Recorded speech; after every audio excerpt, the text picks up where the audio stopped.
আসসালামু আলাইকুম everyone, good morning.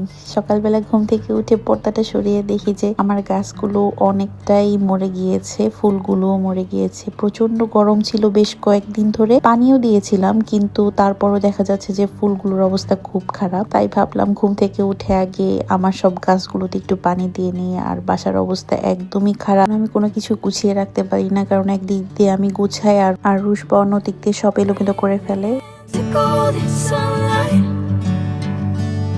I'm going with you, I know we'll get to the other side. আর আজকে দুপুরে রান্না করার জন্য আমি আগের দিন রাত্রে কিডনি বিনস ভিজিয়ে রেখেছিলাম। সারা রাত ভিজে অনেকটাই হয়ে গিয়েছে, কারণ আমি অনেক কম ভিজিয়েছিলাম, একদম এক বাটি হয়ে গিয়েছে। আর আমি এখন যখনই রান্না করি তখনই একটু বেশি করে রান্না করি, কারণ সব সময় আমি এখন রান্না করতে পারি না। দিক দিয়ে আমার পানি দেওয়ার শব্দেই রুশবা উঠে গিয়েছে। আমি জানতাম ও উঠে যাবে, এজন্য আমি সবার লাস্টে এই ঘরের গাছগুলাতে পানি দিতে এসেছি, এর মধ্যেই উঠে পড়েছে। তো ওকে ফ্রেশ করিয়ে বসিয়ে ওর জন্য নাস্তা বানানোর জন্য চলে আসলাম। আর হ্যাঁ, রুশবা কিন্তু এখন ব্রাশও করে, কারণ এখন রুশবার 6টা দাঁত হয়েছে, তাই ডাক্তার বলেছে ব্রাশ করানোর জন্য। রুশবার যখন 4টা দাঁত, ও তখন থেকেই ব্রাশ করে। তো এর মধ্যে ওর জন্য আজকে একটা আমি ট্রাই করি সব সময় নতুন নতুন খাবার দেওয়ার জন্য। কালকে আমি দিয়েছিলাম প্যানকেক, তার আগের দিন দিয়েছিলাম ফ্রেঞ্চ টোস্ট। তো আজকে ভাবলাম আজকে একটু অন্যরকম করে একটু বাটার আর একটু মিল্ক দিয়ে দেখি খাই কিনা, একটু নতুন করে দিচ্ছিলাম, কারণ এটা একটু নরমও হবে, খেতেও পারবে। যখন হাতে একদমই টাইম থাকে না তখন তো একদম রেডিমেড কিছু খাবার আছে, ওর সিরিয়াল থাকে, মুসলি থাকে, মাঝে মধ্যে সকালবেলার সেরেলাকও দেই। তো এক এক সময় এক এক রকম দেই, ও যাতে টেস্টটা বুঝে। কিন্তু প্রথম দিকে একটু খেতে চাচ্ছিল না, পরে একটু আবার হানি দিয়ে নিয়ে আসি, তারপরে একটু মিষ্টি মিষ্টি লাগছে, তারপরে খেয়েছে মোটামুটি আর কি, পুরাটা খাইনি। ওকে খাওয়ানোর পর আমি আমার জন্য নাস্তা রেডি করে ফেলি। আর গিয়ে দেখি রকি ঘুমাচ্ছে, কালকে রাত্রে ঘুমাতে পারেনি, তাই ওকে আর ডাক দেইনি।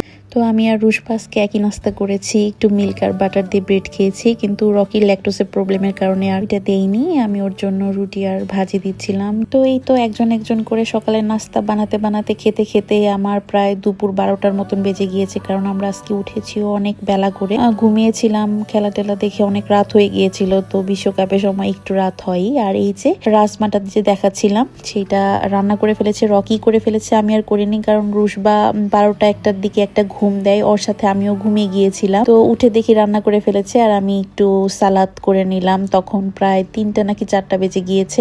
এর মধ্যে আমি এই কিডনি বিনস আর সালাদ দিয়ে দুপুরের ভাত খেয়ে ফেলি। আর এইদিকে বিকালে এত সুন্দর বাতাস দিচ্ছিল, চারপাশে এত ঠান্ডা ঠান্ডা লাগছিল। কয়েকদিন এত গরমের পর এখন একটু ভালো হয়েছে ওয়েদারটা।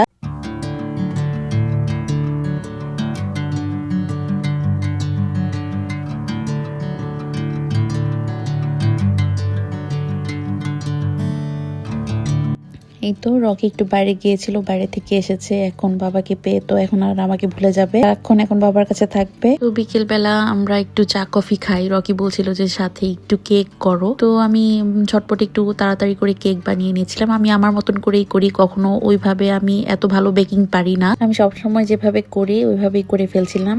হাতে আমার কিছু 2 রকমের ড্রাই ফ্রুট ছিল, ভাবলাম যে দিয়ে দে। আর এখানে একটা মোরব্বা পাওয়া যায় সুন্দর, একদম কেকে দিলে বেশ ভালোই মজা লাগে। তো এটা দিয়ে আমি ঝটপট করে নিচ্ছিলাম।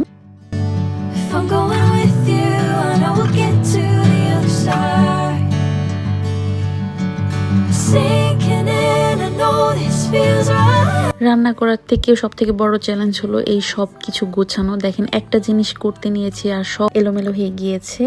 এদিক দিয়ে সব গোছাতে গোছাতে আমার কেক হয়ে গিয়েছে, তাই একটা টুথপিক দিয়ে দেখছিলাম কেকটা ঠিকঠাক ভাবে হয়েছে কিনা।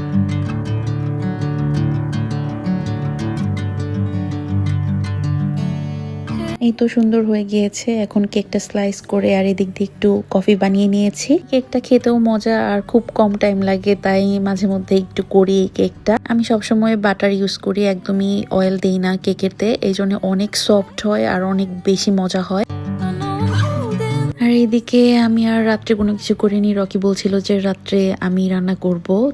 তো এই তো এভাবে আমাদের সারাদিন চলে যায় 3 জনের। আমাদের ভিডিও ভালো লাগলে আমাদের চ্যানেলটি সাবস্ক্রাইব করে দিবেন, লাইক করে দিবেন, আর যারা ফেসবুক থেকে দেখছেন তারা পেজটি ফলো করে দিবেন।